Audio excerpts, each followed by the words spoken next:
very pleased to have Dr. April Delahunty as our guest in this video interview.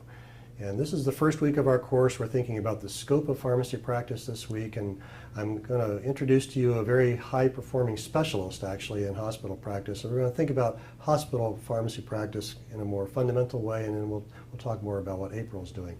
She's a specialty practice pharmacist in solid organ transplant. I'll bet many of you never knew that pharmacists did such a thing. So April, thank you for being here. My pleasure. And I'm wondering if we could start off by just, this is their first, many of our viewing audience, their first look at what a hospital pharmacist is. Can you tell us, what do pharmacists do in hospital? And then we'll think more specifically about what you do.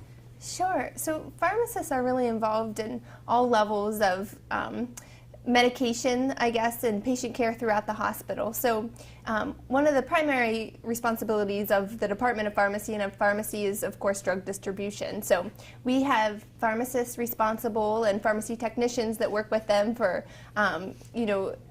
pooling the medications, packaging the medications, and making sure the medications get to the patients where they're at in the hospital. Part of that includes pharmacists in sterile IV admixture areas where they're adding one drug to a bag of maybe normal saline and compounding that, and then putting a label on that and sending that to the patient. Sure. We also have pharmacists who are involved up on the floors, and at Ohio State we call those generalist pharmacists, and so they are looking at the orders that the medical team puts in for a patient, and they are looking at that drug that's ordered for the patients, looking at the dose, making sure that the drug's appropriate for the patient, that it's the appropriate dose for the patient, so looking at renal function and liver function and making adjustments as needed. And then they are the ones that are responsible for printing a label and making sure that drug is routed to the appropriate people in distribution, so then it is sent up to the floor for the patient. Very cool. We also have pharmacists, as you mentioned, that are specialty practice pharmacists. So those are pharmacists like myself who, instead of being kind of on the back end of an order, we are more on the front end. So we round with the medical team. At the time that we discuss the patient, we may make recommendations for which drug is most appropriate or what dose at that time is most appropriate. And we have pharmacists in Ohio State Hospital that are part of many teams, so not just solid organ transplant, but internal medicine, critical care, infectious disease, really widespread throughout the hospital. Yeah. Administration is another area where we have pharmacists involved. So we have a senior director of pharmacy, we have several associate directors of pharmacy and assistant directors of pharmacy, and all of those individuals have some training in business administration, but they also have PharmD degrees, and so they're well qualified to lead our Department of Pharmacy within the hospital. Medication safety is another area where I really think of pharmacists' involvement in the hospital. They are on the medication safety committees, reviewing any event reports, trying to correct any process errors that we have in the hospital to make it the safest place possible for patients. Yeah, you bet. Lots of things. Lots of things. It's more than most people understand in terms of the opportunities in this environment. And if we think, April, more specifically about your job, tell us just a little bit about what it means to be a specialist in solid organ transplant. Sure. So I guess I should just start that off by saying how much I love my job and love my role as a specialty practice pharmacist, and particularly in transplant. To give you an idea of what my day looks like, I usually come in the morning, maybe 7 or 7:30 a.m., and I right away start looking at all the patients that I'm responsible for, and that's any patient who has a solid organ transplant in the hospital. They're usually on one of our transplant services, and on any given day I'm responsible for probably 30 to 40 patients. So I start reviewing their profiles, looking at their home medications, seeing what they're on inpatient.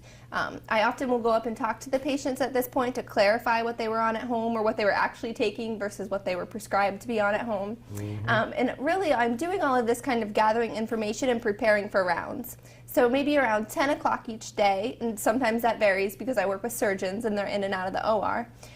But maybe 10 o'clock we'll join together as a team. So that includes a pharmacist, a discharge planner, a nurse practitioner, a physician's assistant, our medical attending, who's kind of the boss of the team, and then several medical residents, interns, students, and usually somebody from social work as well. So this big multidisciplinary team will visit each patient, and we will stand outside their room. We talk about the patient. Everybody presents the issues that that they have. So our dietitian may bring up their nutrition needs, our social work may bring up discharge planning, and then I as the pharmacist bring up any drug levels that we have, any problems that I've seen with their home medications.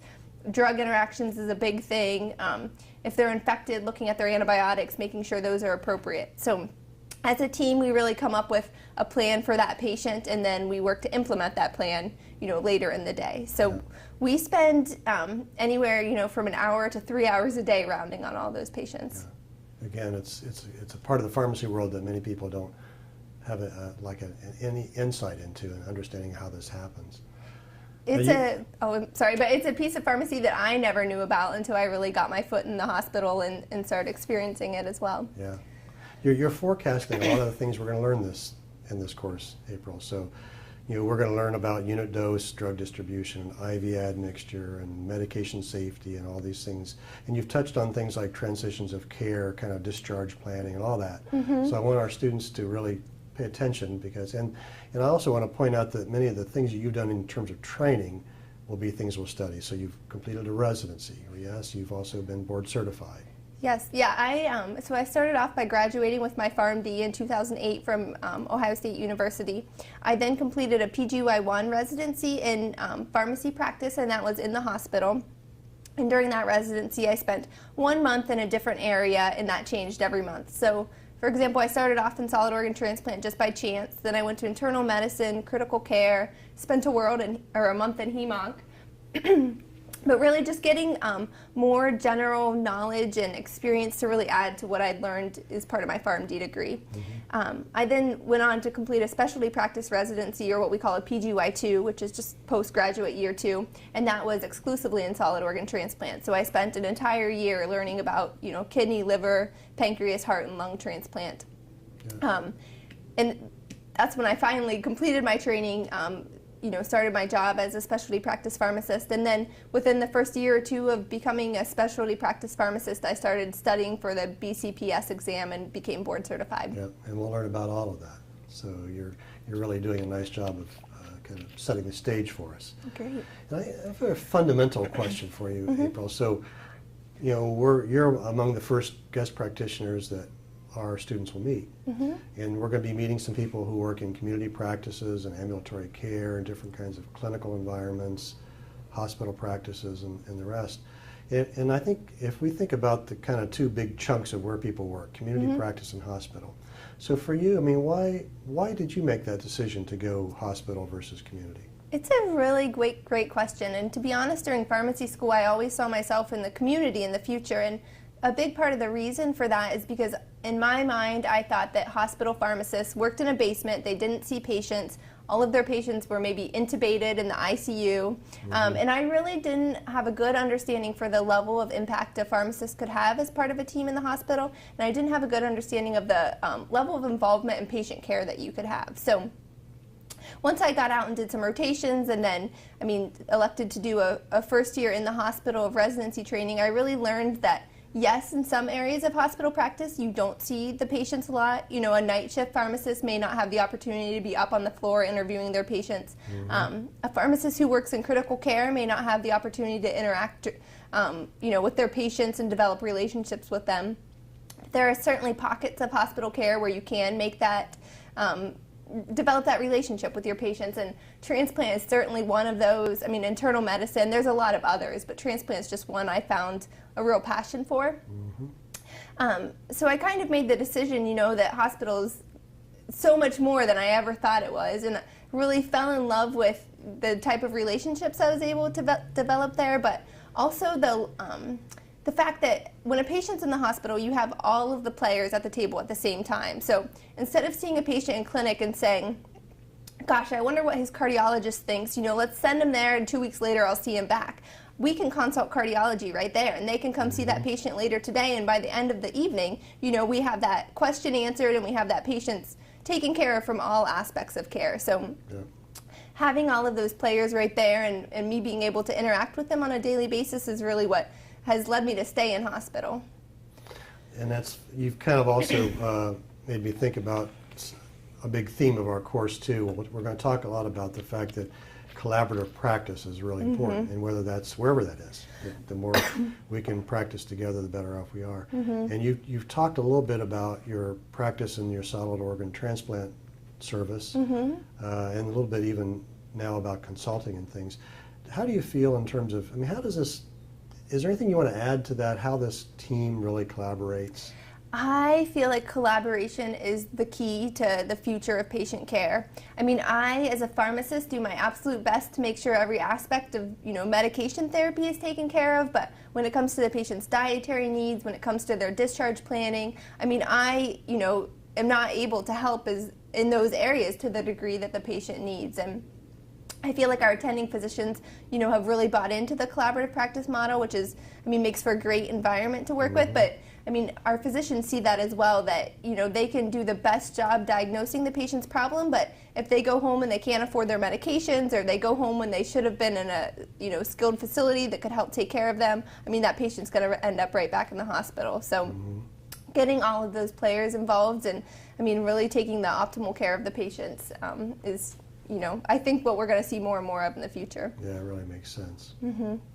So finally, April, you obviously like what you do. It's pretty obvious. But what does give you the biggest satisfaction in being a hospital practitioner, or even in your specialty practice?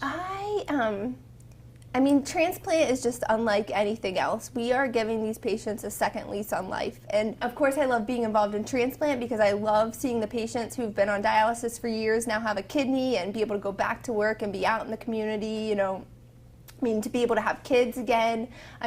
Seeing that is so wonderful. And I really love the team I work with as well. So I feel like the level of camaraderie that we have. So I don't feel like it's just me that's, taught that patient how to use their medication, and I'm solely responsible for that difference. I feel such pride in our team that we've all come together and been able to make this change, for the patients. Yeah, you bet.